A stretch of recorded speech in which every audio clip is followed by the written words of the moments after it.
Right now, in a dark factory in the heart of Shenzhen Changping district, a heavy-duty robotic welder just suffered a catastrophic actuator failure. 5 years ago, this would have triggered a red light siren, a 2-hour production halt, and a $40,000 loss in a realized revenue. But as we sit here in March 2026, the factory didn't even flicker. Instead of a human technician with a toolbox, a specialized medic bot detaches itself from a ceiling rail, performed a high-speed joint transplant in under 180 seconds, and recycled the broken parts for raw materials as well. In 2026, the service call is officially a legacy concept. We have reached the self-repair loop, a moment where machines are no longer just tools, but a self-sustaining biological-style ecosystem. If a factory can fix, upgrade, and physically evolve itself without a single human finger on a wrench, what happens when we lose the blueprint? This isn't just automation.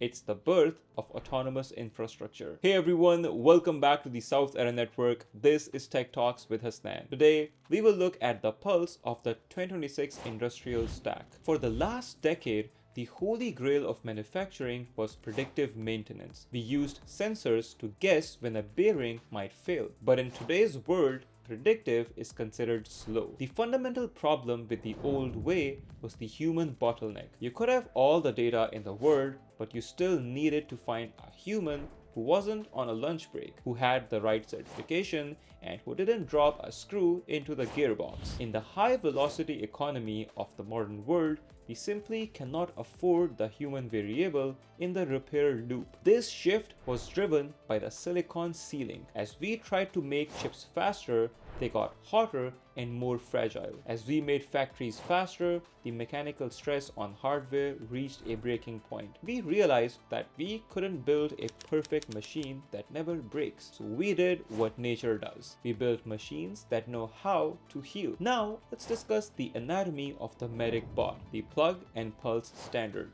To understand how a robot fixes another robot, you have to understand the modular revolution. In the late 2025, the leading robotic firms, Fanuc, ABB, and the newer Shenzhen-based Hive startups agreed on the universal actuator interface. Think of it as a USB-C, but for physical joints. Every robotic arm, conveyor motor, and sensor array is now plug and pulse. There are no complex internal wiring harnesses. Everything is held together by high-tension electromagnetic locks and standardized data pins. Enter the medic bot.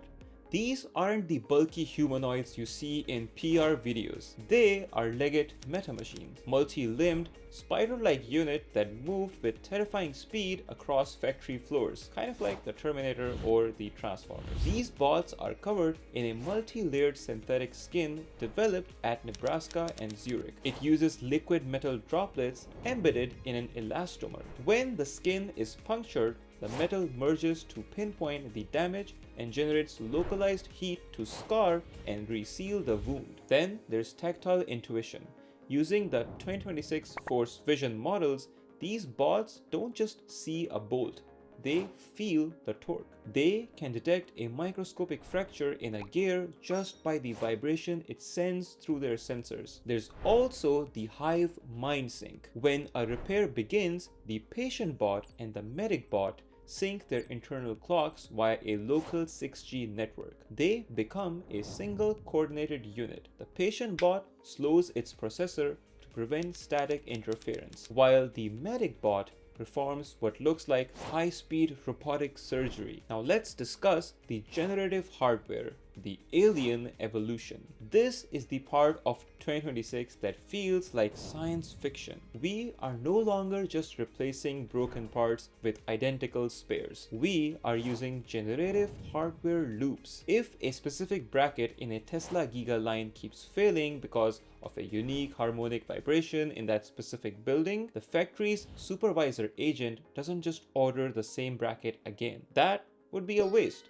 Instead, the AI analyzes the stress telemetry, runs 1,000 simulations in a digital twin environment, and redesigns the part. The new part doesn't look like a human engineer designed it. It looks like a bone or a vine, organic generative shapes that are 40% stronger and 20% lighter. The factory then 3D prints this alien part using carbon fiber composites, and the medic bot installs it. By the time the human manager checks the morning reports, the factory has physically evolved. The machine is literally learning how to be a better version of itself. Now we are already entering the danger zone. So let's discuss the security crisis that comes with it, and that is malicious maintenance. Here is the friction. If the factory can heal itself, it can also be poisoned. In 2026, we are facing the rise of the hardware worm. Traditional cybersecurity was about stealing passwords, but in the age of the healing factory, a hacker doesn't want your data, they want your maintenance policy. If a rival state or a rogue AI agent can compromise the medic bot, they can trigger a physical infection. Imagine a script that tells the medic bot to replace the perfectly good parts with compromised version, parts with microscopic built-in flaws that will all fail simultaneously during a period of peak market demand, or worse, parts with hidden listening pins that turn the entire factory into a giant antenna. To combat this, we have introduced zero trust hardware. Every single screw, every drop of 3D printer resin, and every robotic limb must have a cryptographic DNA signature.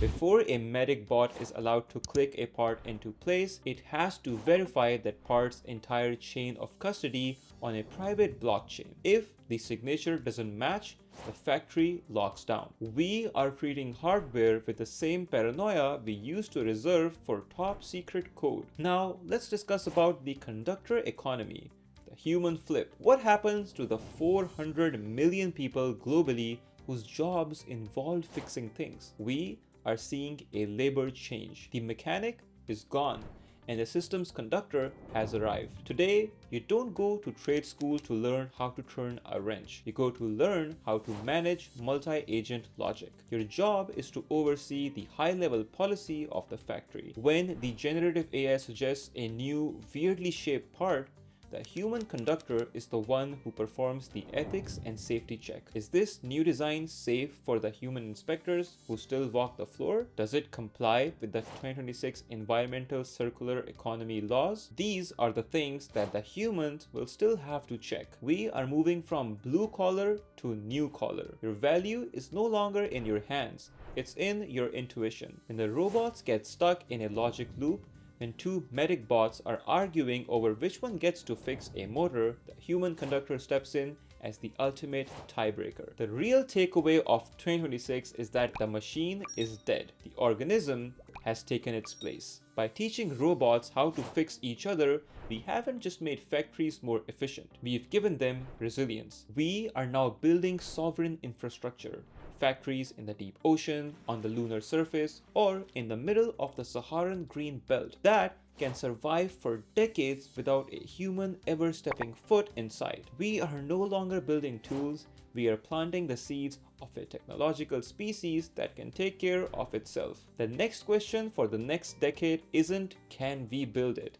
It's can we control something that no longer needs us to survive? And I will leave you guys on that note. Would you feel safe living in a city where the power grid repairs itself using a swarm of autonomous bots? Or does the idea of self-evolving hardware keep you up at night? Let me know in the comments down below. If you liked the video, press that like button and also press that subscribe button and the bell icon so you get notified of our upcoming content. As always, thank you so much for watching the video and I will see you in the next one.